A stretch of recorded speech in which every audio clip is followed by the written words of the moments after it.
En 5 ans, Mathieu et Sébastien sont passés de 2 ruches à plus d'une cinquantaine aujourd'hui. À peine sortis du travail, ils font le tour des ruchers. Celui-ci est niché au fond du jardin familial.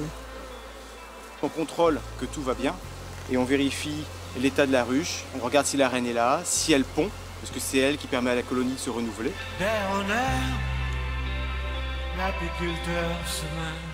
Dans la vie quotidienne de ces 2 apiculteurs, les abeilles occupent une place de choix, mais la passion ne fait pas tout.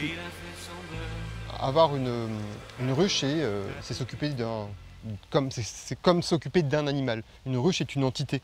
En fait, c'est pas une abeille, c'est un ensemble. Une ruche ne fonctionne que sur un ensemble. Et effectivement, ça demande du soin, ça demande de l'attention, ça demande vraiment du temps, en tout cas. À l'heure où les abeilles disparaissent de nos campagnes, elles se multiplient en milieu urbain. Pas de pesticides, températures plus élevées et surtout une biodiversité, comme dans la métropole amiénoise. Car ici, contrairement à ce qu'on pourrait penser, la ville regorge de plantes mellifères. En ville, c'est plus simple, parce que justement, la biodiversité est riche et elle est étalée sur toute l'année.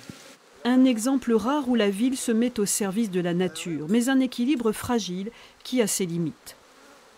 La ville offre des fleurs, effectivement, mais c'est comme un gâteau, c'est-à-dire qu'à un moment donné, il n'y a pas que nous qui avons des ruches, et plus il y a d'abeilles, plus elles mangent ce que la ville propose, ce que les fleurs proposent, mais donc du coup, moins il y en a pour chaque abeille.